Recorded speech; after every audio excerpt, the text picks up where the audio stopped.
Te invitamos a comprometerte mes a mes y apoyar al DFI, Docencia Final Internacional. Tu donación es nuestro salario. Que Dios te bendiga. Hola, soy tu profesor Walter. Nuevamente continuamos con La Trinidad Olvidada, esta hermosa serie que sin duda te hará reflexionar. Vamos a profundizar un poquito. ¿Sobre qué? Bueno, seguimos profundizando sobre el famoso prólogo de Juan, es decir, los primeros 18 versículos de su Evangelio. En Juan capítulo 1, versículo 1, leemos que dice, y el verbo era Dios. Esa es una frase tajante, clarísima, pero hay que profundizar un poquito. Si vuelves a leer en tu Biblia Juan 1.1, te darás cuenta que ahí dice claro como el agua, el verbo era con Dios y el verbo era Dios. ¿Ok? Juan 1.1 nos brinda un ejemplo de lo que se conoce en gramática como una construcción de predicado nominal. Es decir, tenemos un sustantivo, el sujeto de la cláusula, que es el verbo, tenemos un verbo copulativo, que es era, y tenemos otro sustantivo, en el mismo caso o como forma de sujeto, al cual se le denomina caso nominativo, que aquí es Dios.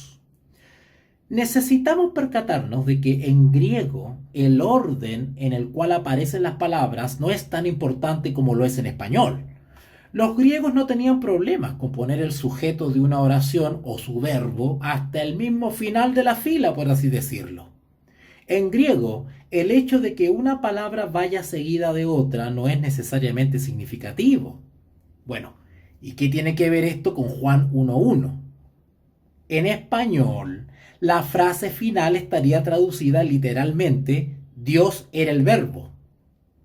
Pero en algunos idiomas se pone primero el sujeto y luego el predicado nominal. Los griegos usaban el artículo para comunicarnos cuál palabra era el sujeto y cuál el predicado. Si uno de los dos sustantivos tenía el artículo, ese era el sujeto. En este caso, verbo. Tiene el artículo y por lo tanto es el sujeto, aunque venga después de Dios. Es por eso que la última frase se traduce de esta manera. El verbo era Dios y no Dios era el verbo. Ahora bien, pongan atención en lo que voy a comentar ahora.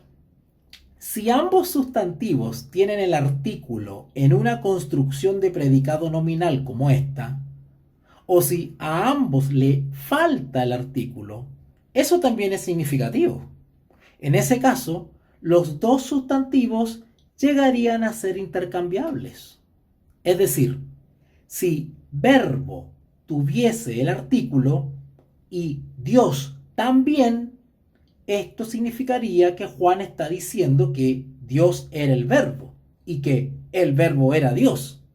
Ambos serían una misma cosa. O, en caso de que ninguno tuviese el artículo, tuviésemos la misma idea, una equivalencia de todo Dios con todo verbo. Dios y verbo serían términos iguales e intercambiables.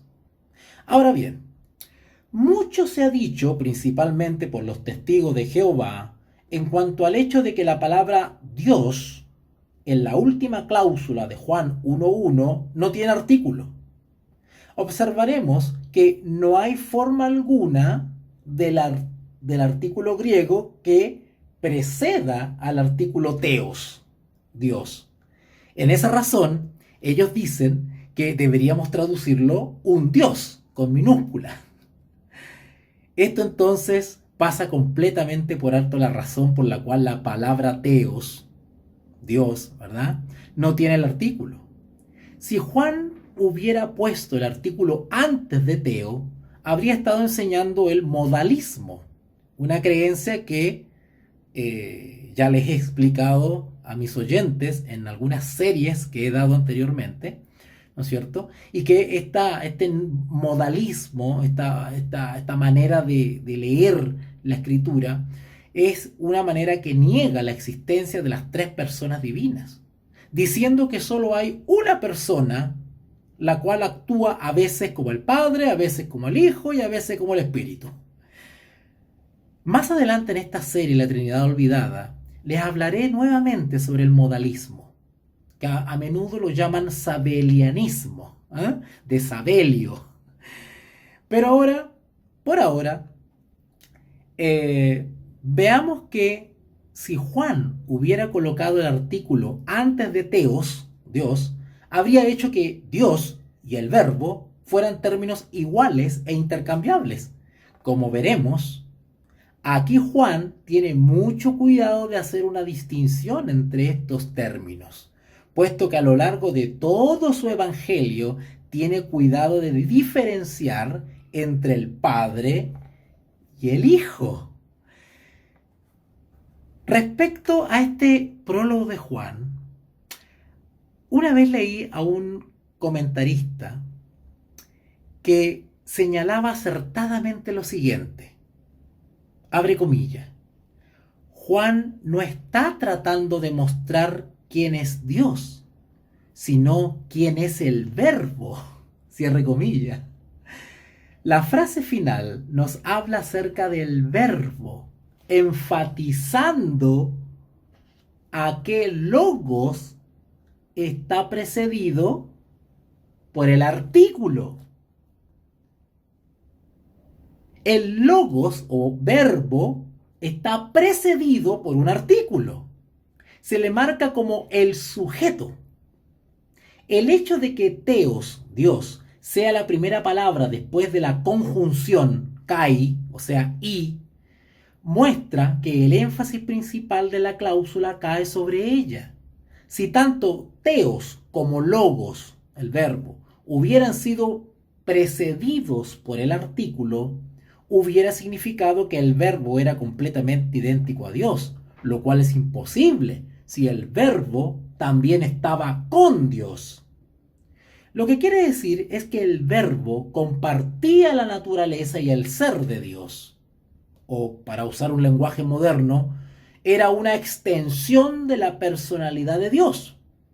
La paráfrasis que hace la New English Bible proporciona el significado de la cláusula de manera exitosa. Abre comillas. Lo que Dios era, la palabra lo era. Cierre comillas. Nuevamente me remito a una de las tantas versiones modernas que hay de la Biblia y que a veces expresan de manera muy clara lo que uno quiere enseñar. Por ejemplo, la Nueva Traducción Viviente traduce Juan 1:1 de la siguiente manera. Abre comillas. En el principio la palabra ya existía. La palabra estaba con Dios y la palabra era Dios. Cierre comillas. ¡Clarísimo! Ahora, antes de salir de este análisis de Juan 1:1, necesitamos luchar con la controversia que rodea la manera de traducir la frase final. Anteriormente, en esta serie, lo habíamos abordado de alguna manera, pero sería bueno presentar las posibilidades de leer mal la última partecita de Juan 1:1. ¿Okay? Las posibles traducciones caen en tres categorías. La primera, indefinida. Por tanto, un Dios con minúscula. Definida.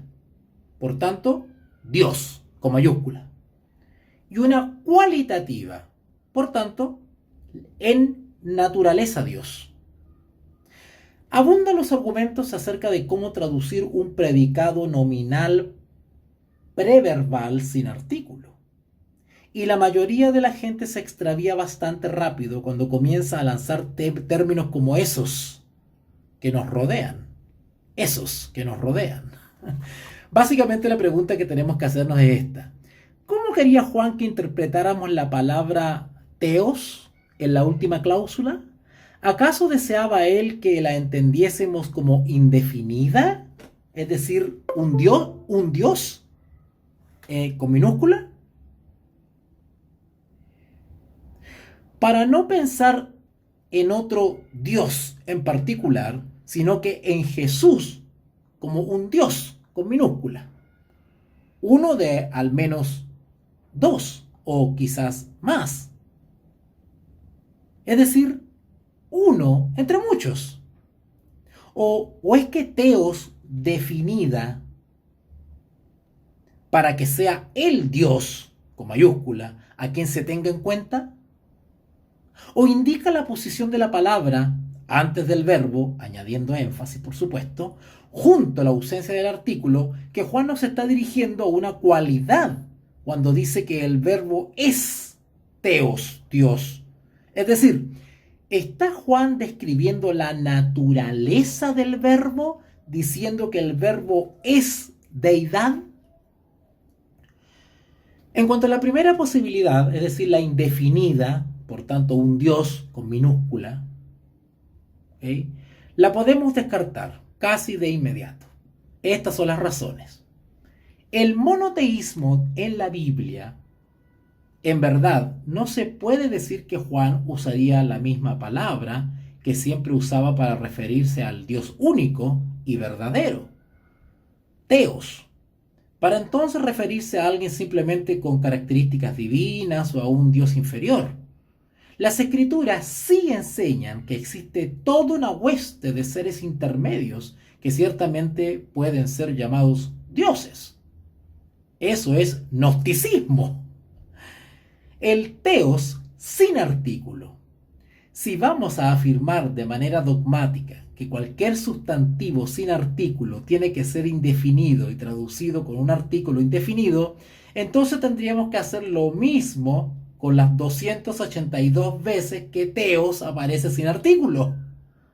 Para un ejemplo del caos que esto provocaría, intentemos traducir el teos, Dios, sin artículo, que aparece en 2 de Corintios capítulo 5 versículo 19. En este caso sería un Dios estaba con Cristo. Un Dios con minúscula estaba con Cristo. Lo que es más, teos aparece muchas veces en el prólogo de Juan sin artículo. Sin embargo, nadie afirma que en esos casos se debería traducir un Dios con minúscula.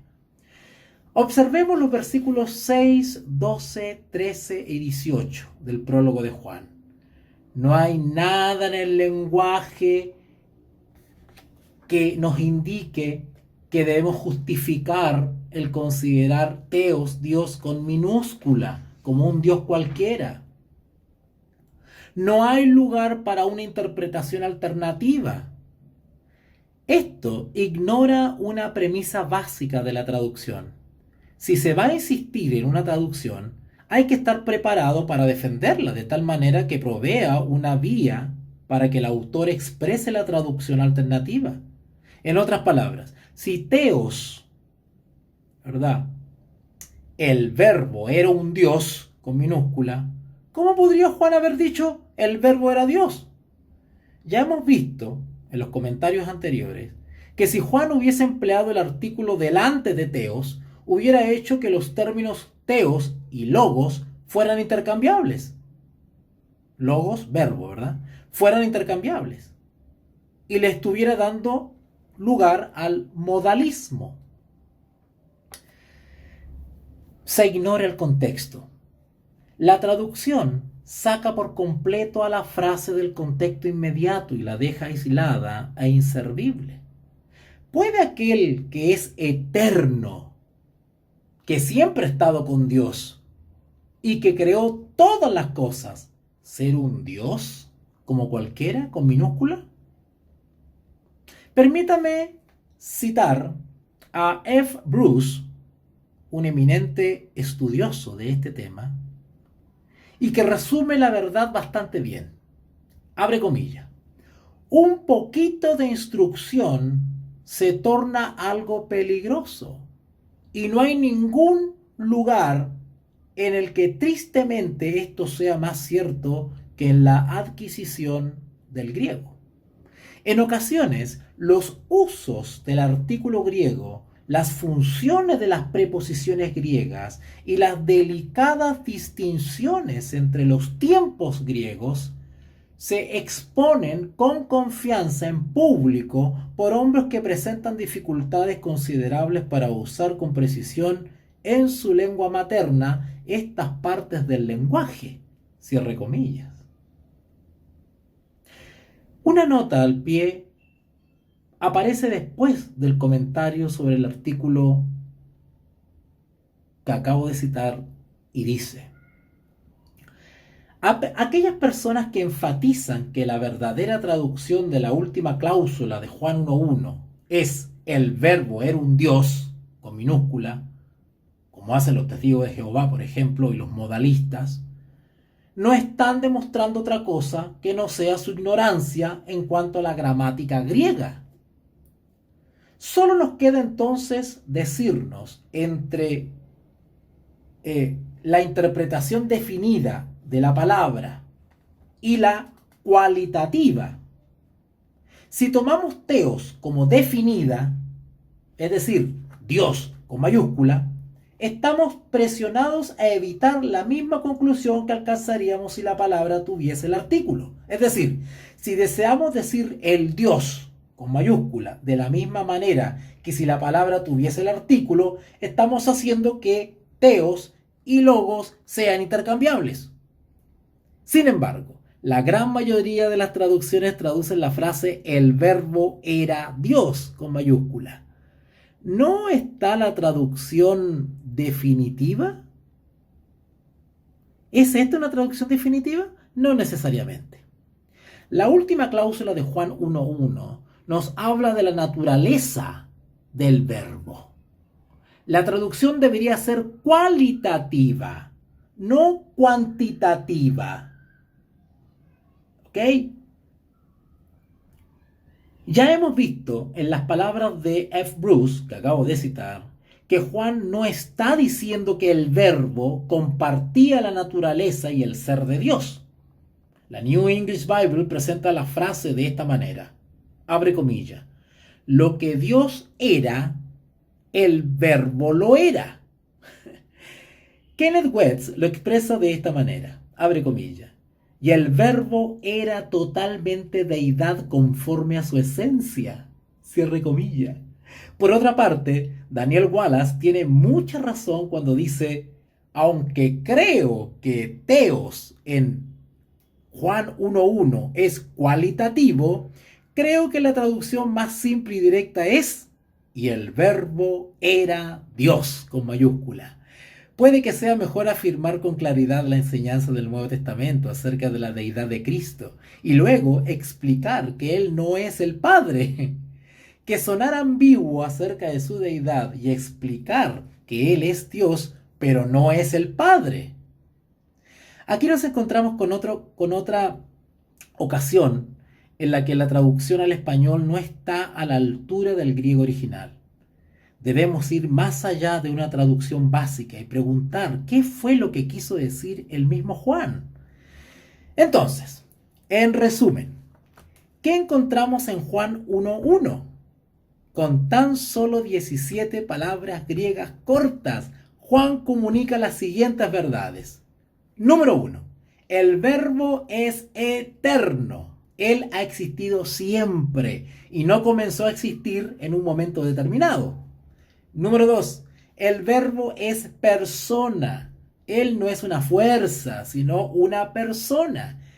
Y eso por la eternidad. Siempre ha estado en comunión con el Padre. Número 3. El verbo es deidad. El verbo es Dios en cuanto a su naturaleza. Todos haríamos bien en comunicarnos tanto con tan pocas palabras. Pero él no se detuvo en el versículo 1. Esto es solo el primer versículo de una composición completa. Recuerden que estamos hablando del prólogo. Quedan 17 versículos más. Pero seguiremos avanzando, se los prometo. Seguramente muchos de ustedes se estará rascando la cabeza y diciendo, ay, qué complicado todo esto, parece un trabalengua. Pero cuando terminas la serie completa y la escuchas con paciencia, tienes una visión general de todo lo que se ha dicho. Te insto a que continúes escuchando esta serie, La Trinidad Olvidada, y el Espíritu Santo irá aclarando y haciendo las conexiones neuronales necesarias para que la luz de la verdad pueda arraigarse en tu corazón. Que Dios te bendiga. Te invitamos a comprometerte mes a mes y apoyar al DFI, Docencia Final Internacional. Tu donación es nuestro salario. Que Dios te bendiga.